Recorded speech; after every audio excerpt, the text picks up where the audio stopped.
Please subscribe math.com and don't forget to hit the bell icon for more video updates. Hello everyone. Our today's topic is why 0 factorial is equals to 1. In our previous lectures we have seen the concept of permutation and how to find the permutation of different kind of words. So today we will see how 0 factorial is equals to 1 affects the permutation if it comes out 0 factorial equals to 0. So let's start with the example. If you're given with the word like yes, so this is a word and you will be asked to find the permutation of this word when repetition is not allowed. When repetition is not allowed. Now permutation of this word means you have to find how many different arrangements of this word is possible. So that means if we don't use the concept of permutation, then we can say we can have different arrangements like one is this, then like this, then like this, and so on. But what if we use the concept of permutation and the formula that we have discussed in our previous lectures? Then what we will get is we will have the formula of permutation as n permutation r, that is equals to, as we have to use all the three letters of the word yes, so it means we will have this n equals to 3 and r is the number of words selected that it has to be selected. So here it is also 3. So in such a case the formula will become n factorial divided by n minus r factorial, and if we put the values back, what we will get is 3 factorial divided by 3 minus 3 factorial. So what will be the answer here? We will have 3 factorial divided by 0 factorial. So here comes what it will be, 0 factorial. If you just look at the definition of the factorial, we have to go down till 1 to find the factorial of any given number. So 0 factorial, what does it mean then? So if we take 0 factorial equals to 0, what will it be? 3 factorial divided by 0. It will become undefined, because whenever we came across 0 in the denominator, value becomes undefined.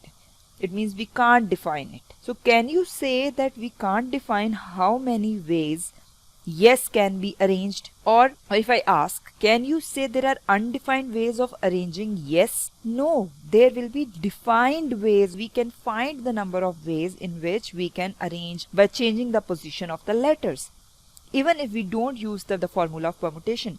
As the letters are just 3, so we can also find it by ourselves without using the permutation. But what if we have a word like a word in which we have multiple letters like 10, 12, 13, then what will be the case then? So it means in this case you can't say that the number of ways of arranging yes or the permutation of the word yes is undefined. So we can't say this. So our answer will be straight no. So in such a case, the mathematicians decide and agree to define that 0 factorial must be equals to 1 in order to be consistent with the rest of the mathematics. So in the same way, if I take a letter like y and I will ask find in how many ways we can arrange y. So as it is a single letter, so we can promptly say there is only one way of arranging the letter y. What if we write it in terms of permutation? As permutation is the same thing, we have to find the number of ways in which the given word or letter can be arranged.